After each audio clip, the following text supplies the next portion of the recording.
support. As you all know, Afghanistan is a country of origin for a huge number of refugees and asylum seekers across the world. The issue of refugees and asylum seekers is a crucial matter for the government. The National Unity Government of Afghanistan, since its start of work, placed the issue of internally displaced persons, Afghan refugees, and sustainable return at the center of its priorities.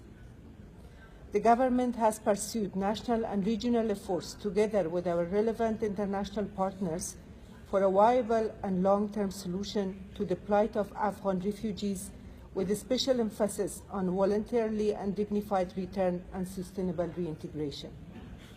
Mr. Chairperson, the fact of migration and asylum seeking of Afghan refugees is not something by choice, rather circumstances. We are experiencing an uncleared war in our country caused by at least 20 proxy terrorist networks enjoying full external support. We are engaged in a war not only for the security of our own people, but for the security of the entire world. If the state-sponsored terrorism, which is taking the lives of innocent people, even in the hospital beds, does not stop, nowhere in the world will remain safe. This is the time for the world to put enough attention to stop state-sponsored terrorism. Details of this has been reflected in the last week's statement of Afghanistan in the Security Council. In order to tackle the problems of Afghan refugees, it's important to address the push factors or root causes of this phenomena, including conflict and insecurity, unemployment, and an overall situation of hopelessness.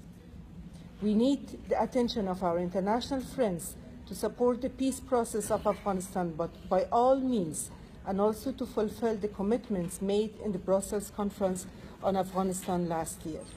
Mr. Chairperson, voluntarily and dignified return of Afghan refugees is a matter of importance for my government, both from the neighboring countries and from other continents, which I would like to bring to the attention of the Member States.